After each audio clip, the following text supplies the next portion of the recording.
Welcome to the Mandcave, the only podcast hosted by two best friends with nothing in common except their first name. I'm Mandy Kaplan. I'm Mandy Fabian, and every week we test the limits of our friendship. We really do. Last week was a doozy. Arguing over movies, books, stage shows, whatever we can think of that we totally disagree on. So grab a couch and let's get to it. Wait a minute, cut this shit. Yeah, I was just listening to last week's episode about the Big D. And I forgot. The D train. Yeah. The D train. And we really If you watched disagree. the Big D, maybe that was a different movie. Oh, no. I know you've seen it. You just don't tell people that you watch that stuff. Okay, I have several updates. Great. But one of them is kind of about the Big D. Oh. So, but, oh God. Okay. Well, first there's a food update. I just want you to know a friend has your best interests at heart. And she sent me this morning a little information on a floating cheese restaurant in London. Oh, in and London. That's all I'm going to say. Okay. Well, we're I just going. want you to, I know you're going. You're going to come over there next March. No, I want you to Google it. We're going. Oh, I'm yeah. No, looking at you and I are going. Yeah. Yes. Yeah. No, for sure. Yeah. We are definitely going. Oh my God. So I'm going to leave the planning and reservations to you, but there's a floating cheese restaurant. I think it's on a boat, but who knows? It might just be a table and chairs that float. Either way, I don't care if we're tubing. It's a cheese restaurant. Yes. It's your dream come true. So there you go. Pip, pip, cheerio. Stretchy pants. Second thing I want to tell you. Yeah. Okay. We saw Matilda this weekend. My daughter was in Matilda. Yes. I've done a That real was your daughter? Abby played the Trunchbull. She crushed it. Yeah. She was very big and I loved it. But I've done a turnaround on Matilda a little bit. Like that musical is about anti-intellectualism and the whole banned books thing and the bullying and the little girl standing up for herself. And I think that musical has actually become more timely, not less. And that was really crazy for me to understand. I was so moved by it in a way that I did not enjoy it the first time I saw it. It is timely. Those themes are important. And I hate Matilda so much. It's just not, I cannot get on board. It's a show I just don't like. As with all Roald Dahl, I just am anti-Matilda. So very dark. Yeah. Very dark, very bleak. But I mean, if your kids were doing Clockwork Orange, the musical, I would go see them in it. Like there's no limit. I would see your kids do anything. Yes. I'm way more picky when it comes to that, right. For sure. Proof of my love. You're like Little Mermaid. I think I'll move to London so I don't have to see Casey in it. That's the kind of friend you are. So, well, that's fair. I mean, I think I will gather massive Fandy support of this, but there's a blow up doll. There's a prop in the show where there's a fake kid that the Trunchbull picks up and tosses around, spins around with her pigtails. Mm-hmm. And we used an inflatable, not a sex toy, but an inflatable, doll. Yeah. And it broke on Friday and we had a crisis and we had to send several parents around town to sex shops to go look for inflatable dolls. Yep. Okay, can I tell you they found one? Great. Patrick went into one and he did not find it. I think he was overwhelmed. Have you seen him since he went into that store though? He has not come home.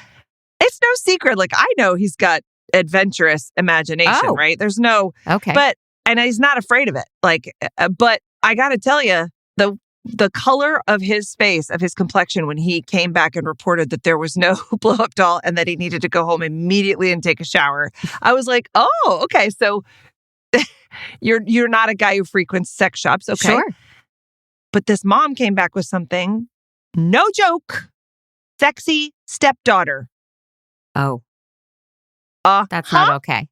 Not okay. We were hiding the box from the kids. Yeah. We were like washing our hands and like boiling boiling vinegar to put in our eyeballs as we were like taping up all the holes in this doll to use in our middle school production of Matilda. And you and I are both sexy stepdaughters, and even we don't approve. Extremely. Yeah. Yeah. I did loan my lipstick because I felt a kindred spirit. Sure.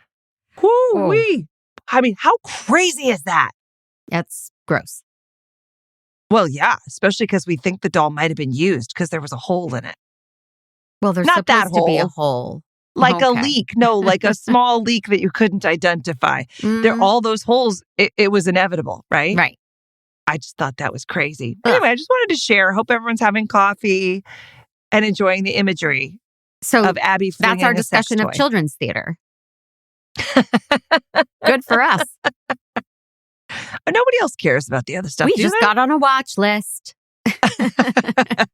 No, I got on a watch list when I posted if anybody had a child-sized blow-up doll. That was when I got on the watch list.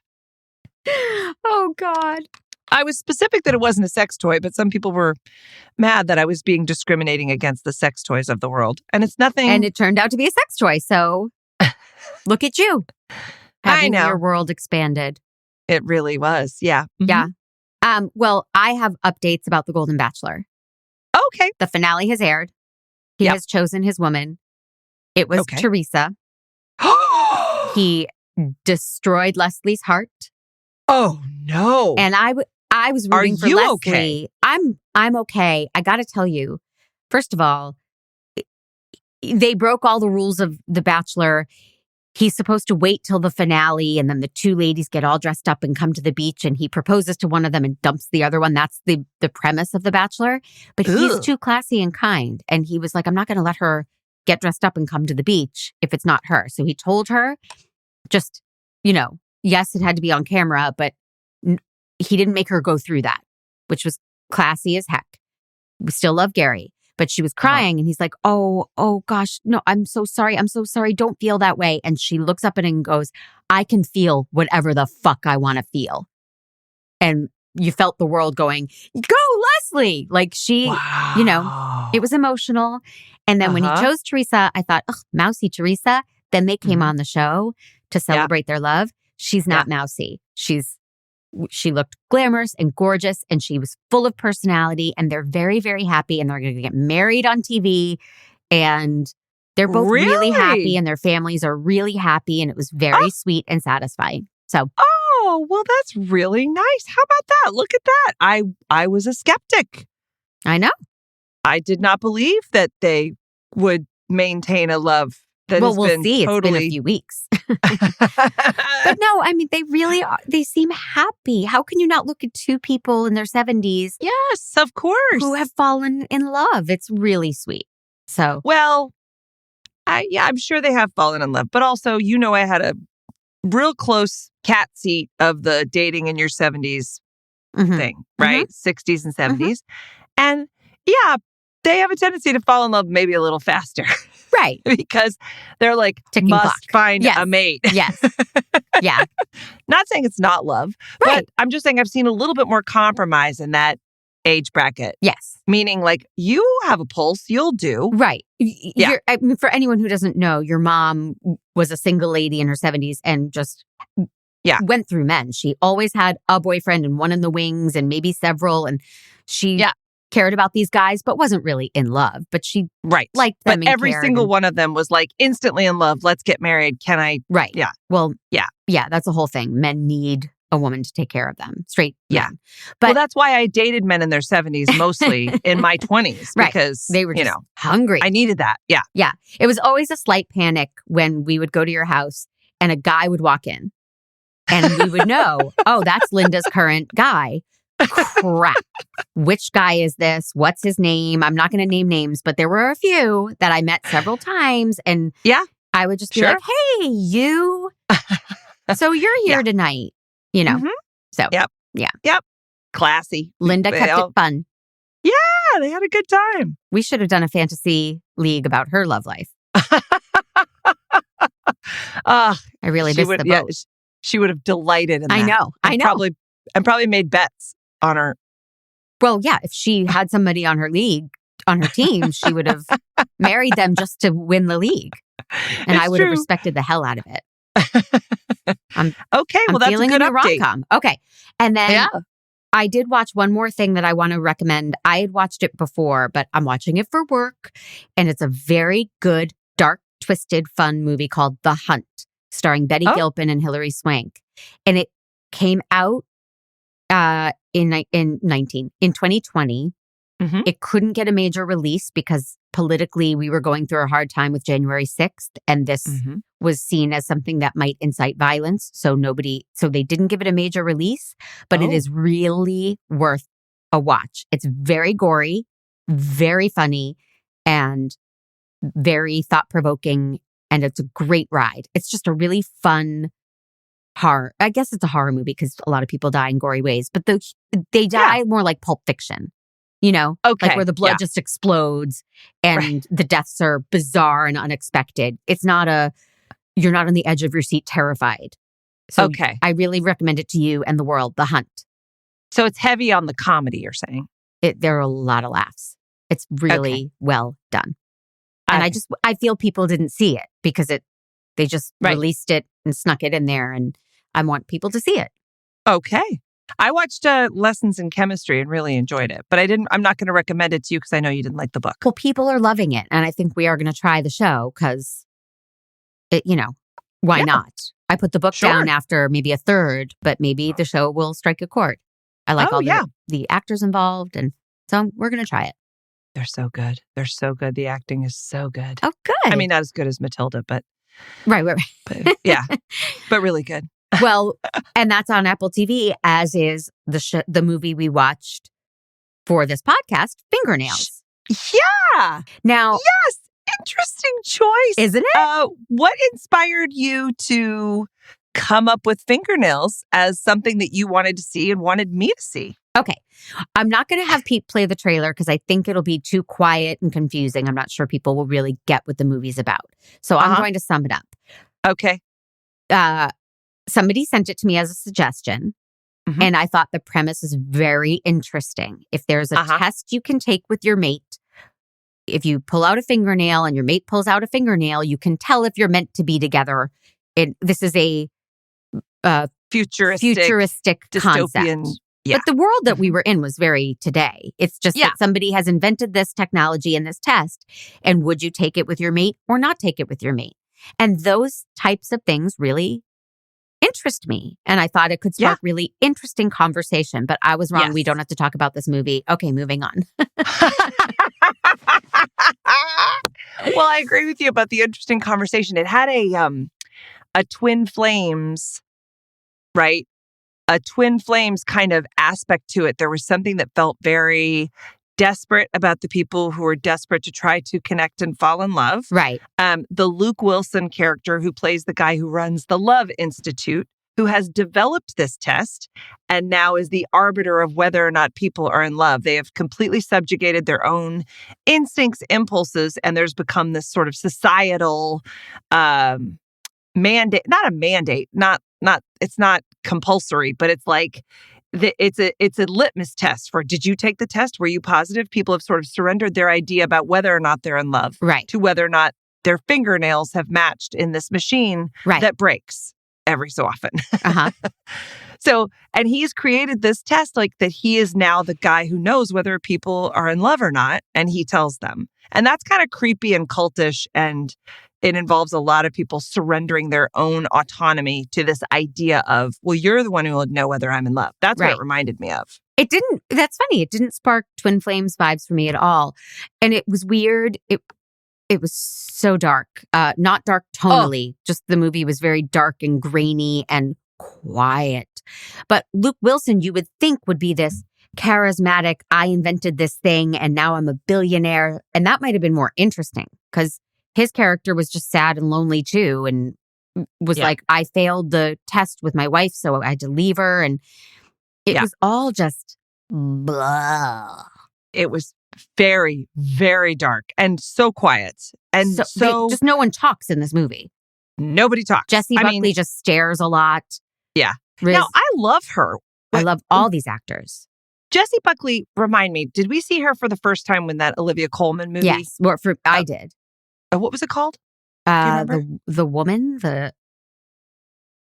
Claire, the mother, or so. Yeah, she was great. Yeah, Claire, could you get on that? We did a podcast about it. We did. And anyway. I've seen her in other things too. She's so interesting and has a great singing voice, by the way. So I didn't know that. It's The Lost Daughter. Yeah. Okay. Right. But she was also in Women Talking. She was extraordinary. Yes, that's right. Yes. She was in I a season of loved that. Fargo that I haven't seen, but she Okay. is such a talented actress. I agree. But And what was up with her hair? Let's just... Agreed. Yeah, I don't get it. Is that what the futuristic kind of, we have different, like she's disconnected from her life, her heart, her intimacy, her sensuality. So she cuts off all her hair to be like weird. Also because she's expected to fall in love with a robot. Now listen, I thought the casting was totally wrong here. I really did. I thought her boyfriend has the guy who plays her boyfriend, who I can never remember his name, Jeremy. The bear. Although Patrick is insistent that I have a crush on this guy. I don't even remember his last name, but I know he's got those big blue eyes that emote all kinds of vulnerability and sweetness. And he was the most open, caring, lovable boyfriend on the planet. And then the whole plot of the movie is that she's falling in love with her coworker, who's a bit more icy and robotic. Like he's not Riz Ahmed. No wonderful personality. Actor. No personality. And you're expected. What drew her to him? I thought in the beginning, 32 minutes in, I said, oh, I get it. They're going to test positive. She and Riz Ahmed it's chemical. They can't help it. They're supposed to be together. But spoiler, no, they don't test positive. She keeps testing positive with her boyfriend. Right. Jeremy Allen. Why did he take this role? White? There was no big scene, no dialogue, no nothing for him. All he did was cuddle on the couch with her. It's a movie. I mean, maybe he just thought the material was interesting. Like, it's very artistic. The movie's it reminded me a little bit of like The Lobster. I didn't see it, but I can see that. Yeah. Yeah. Or Lost in Translation. I didn't like the movie at all, but I got that it was like artsy and fartsy and like meant to keep me uncomfortable, but I didn't enjoy it. Not at all. And to me, I think I told you last week, I thought it was going to be Eternal Sunshine of the Spotless Mind-ish, which is a movie I love. Yeah. And it makes you think, what would I do? Would I cure my heartbreak by erasing my memories? Or is it better to have loved and lost? It brings up all of these interesting things. So does this movie. Yeah. But who cares? It was too grainy, dark, boring, slow. This movie was so slow. Yeah. It's just her staring out the window a lot. I felt very vindicated because I feel like, you were saying that nothing happens in the D train. And then watching this, I was like, no, Mandy, nothing happens in this movie. Yeah. No, there was a lot of staring. There was a lot of them the storytelling being that they're going to fall in love, that they're meant to be together because they stare at each other. And I just didn't buy it for a second. There was no chemistry with either man. Oh my God. Even I like Jeremy Allen White. I do like him. I thought he was so soft and open and like, I don't know, there was something about him that I genuinely saw him as a guy who was in love with her, who said he loved her and was trying. He wasn't even not trying. She said, let's go get tested again. He was like, okay, let's do it. I mean, he really was not a bad guy. No, he was not a bad guy. But they ate in silence. That is my worst nightmare. They just sit and eat and you can hear the clinking of the forks on the plates. Oh my, I couldn't. I can't do anything in silence, let alone share a meal like that When Harry Met Sally scene where he's like, it's nice when you don't have to talk. Oh, I also think there was another one of your worst nightmares in this movie. There were a lot of them. Go ahead. The scene. So at this institute, they offer classes. They're classes like right. Yeah. Like you get some lessons. What do they call them? You get some counseling and some therapy and classes before you take your test or something. Yeah, there are exercises. That's what they are. There's exercises that you do with your partner to sort of generate intimacy in the hopes that will help you get a positive test.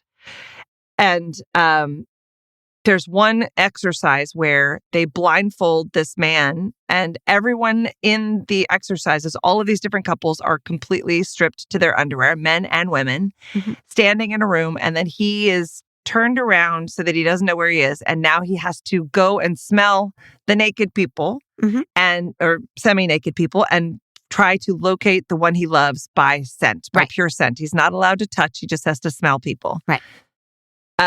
And I thought, was sorry that you were booked the day that they had the extras come in for that. Like, it I think you combined would all have of really... my worst nightmares.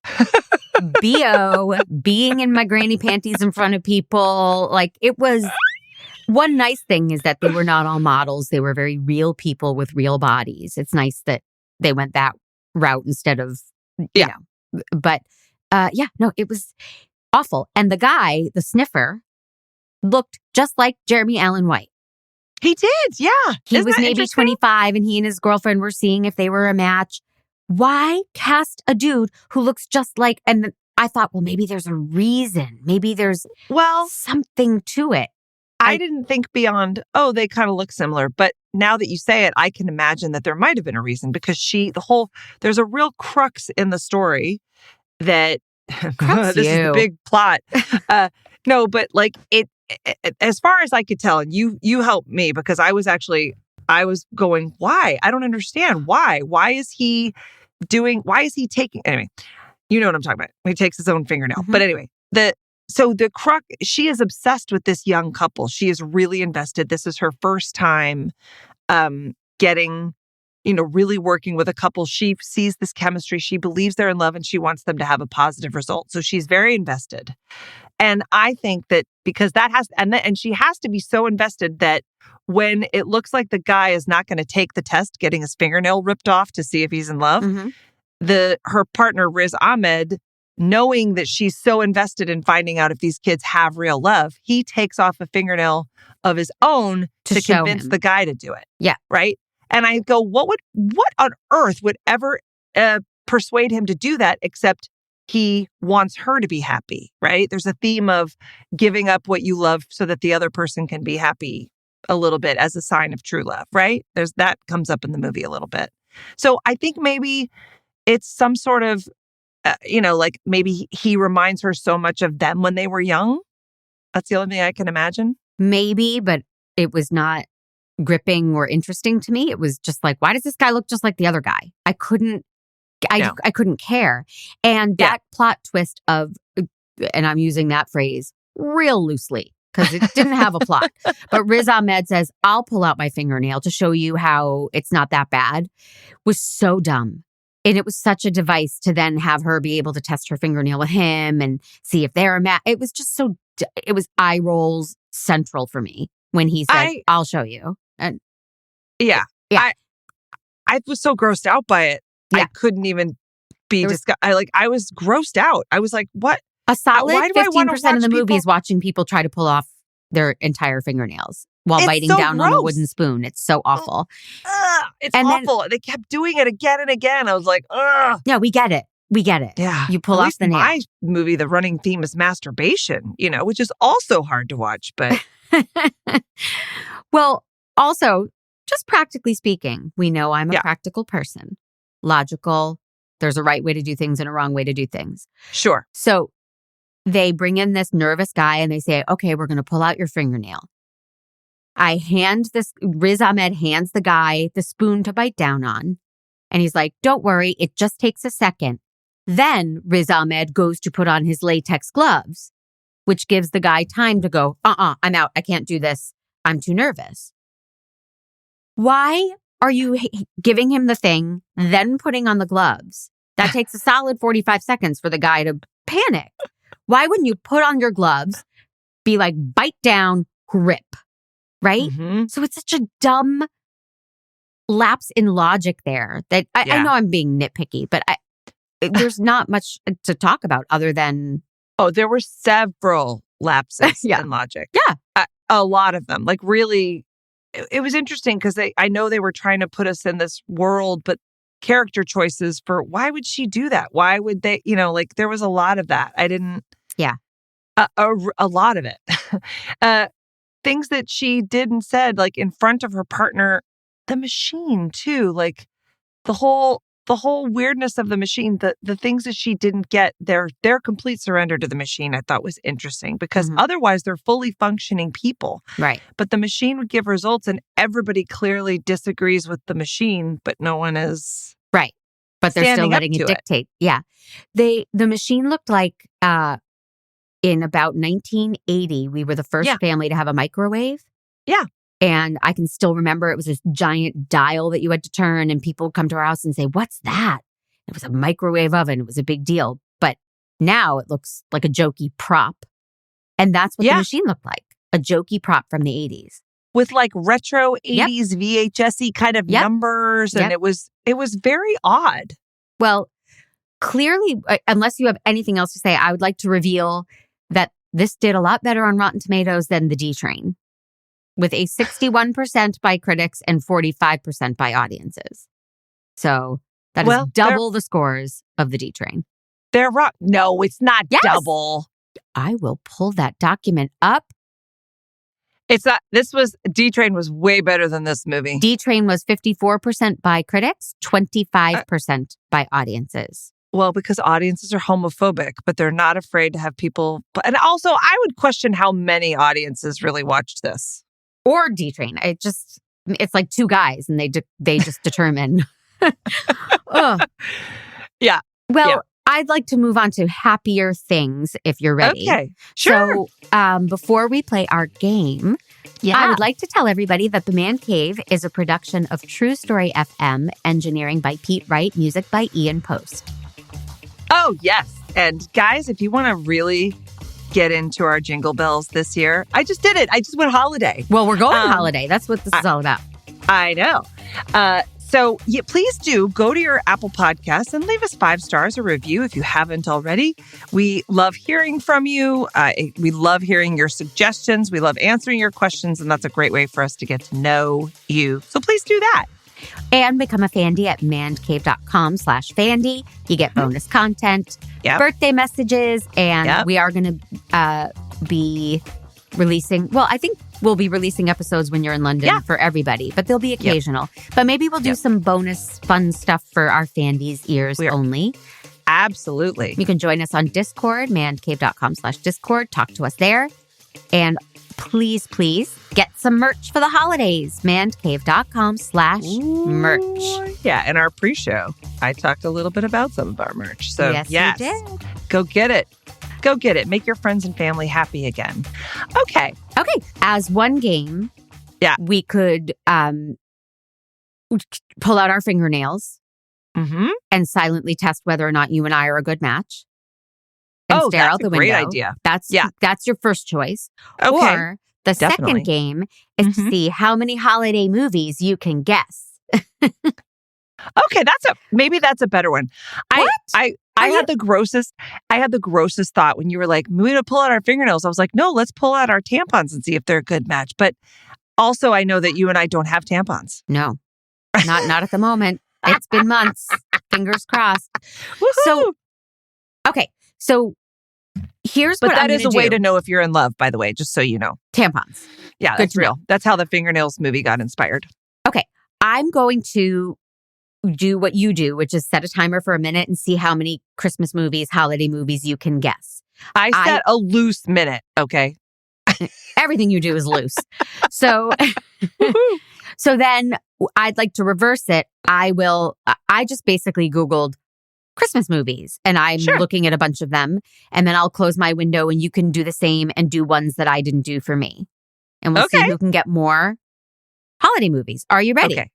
Yes, you do have an advantage because you're seeing titles. Well, but I'm only seeing one screen and there's hundreds Fair of enough. them, so you'll just go past the ones that we do together. Why are you looking for loopholes? Already you're accusing me of cheating.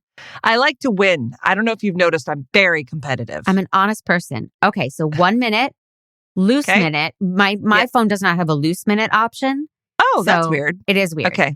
All right. I usually just mime the timer. And then I do an Old Spice commercial in my head. That's how I do it. Are you ready? I'm ready. Okay. The evening prior to the big holiday, but it's a bad dream. Tim Burton movie.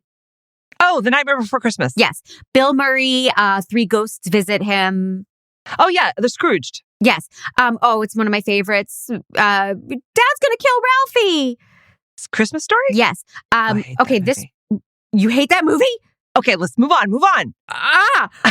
Okay, this one is with Billy Bob Thornton and he drinks and he's dressed up. Bad Santa. Yes. This is the Griswolds. National Lampoon's Christmas.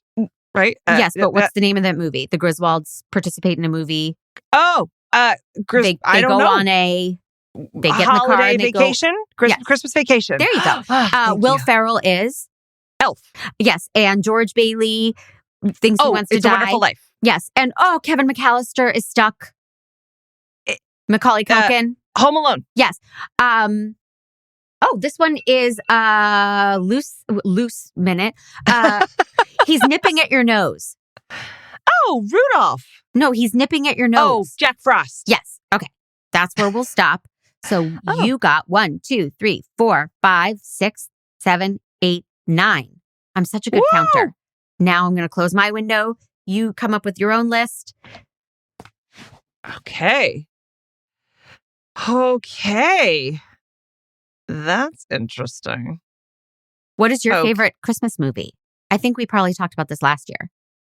I truly do love It's a Wonderful Life. Okay. I know it's dark, but I do love it. Mine is Elf, hands down Elf. Love Elf. Oh, yeah. But Christmas Story is second. And of course you don't like it. Oh, God. Something is wrong with you. Ugh, I didn't like it at all. It's the whole, this is really, I'm not seeing movies that I know. Sorry, I'm not seeing any movies that I know. They're all new movies, and I don't know how to tell them because I haven't seen them yet. Wait, what do I put? Most popular Christmas movies? Yeah. Or holiday movies or Christmas classic movies or whatever you want. Okay. Sorry. That's all right. Christmas classic movies. You hear those sleigh bells ringing and ding, ding, ding, ding, ding, ding, ding, ding, ding, dong, ding. Okay. All right. We'll try this. This Okay. seems better. Okay. Yeah. Got it. Ready? Okay. Loose minute coming your way and go. Okay. Well, there's the one where he gets the tree and it's the play. It's the Snoopy's there. Oh, Charlie Brown's Christmas. Yes. And then this is the mean green guy who takes all the Grinch stuff. Who Stole Christmas. How the Grinch Stole Christmas. Yep. And then, this is, it had, George Clooney's aunt in it. Rosemary Clooney's in it. And White it's Christmas. Yes. And this is, one of my favorite Christmas movies. It's not about hate. In fact, it's about Love Actually. And, this is the, it happened on a very specific block in Manhattan and it was wonderful. Miracle on 34th Street. Yes. And this is about a guy who's kind of like Olaf, but a different dude. Snowman. Frosty the Snowman? Yes. And then there's a one and it was furry and didn't get to play with any of his other furry friends. Yes. All right. That's my minute. Okay, good. That's good because I ran out of Well, how many? I think you got more than I did. Well, I seriously can't find. That's funny. Oh, how many did you get? Oh, I think you got probably 6. I don't know. I wasn't writing it down. I'm sorry. Probably 6. That's okay. Well, you got 9. You have one Christmas. You do have the unfair advantage of not being Jewish, but that's okay. Yeah. I'm sorry. I don't even think that's an advantage in most areas of life, but I will take it when it comes to the games. But I would also bet that you've probably watched more Christmas movies than I have. Well, I've never seen Miracle on 34th Street. I was proud of myself. Think you haven't either? No. Yeah. I was proud of myself for coming up with that. Very, very good. Yeah. Yeah. Okay. Well, I think I'm going to assign you a Christmas movie that I'm curious to see what you think. Okay. It's a new one. A friend of mine wrote it. Okay. So I'm curious to see it. A classic Christmas movie starring Eddie Murphy, Candycane Lane. Oh, I think I saw the trailer for it. Okay. They had a wide release in theaters and now it's out on Amazon Prime. Great. And so we're going to watch Candycane Lane. There was somebody, Tracy Ellen Ross, and there was somebody else in it that I like. Eddie Murphy? No, but there was somebody else. You can keep saying his name, and he's a very talented man, but there was somebody else. I'm very glad to see him still in movies. I really, from the olden days, from high school, I loved Eddie Murphy. I had Raw memorized, so I'm excited to do this one. Yes. All right, great. Yay. All right. And the title's built right in Mandy Cane Lane. Oh, come on. It doesn't get better than that. All right. Until next week. Merry Until Christmas. next week. Oh, thanks. Merry Christmas to you.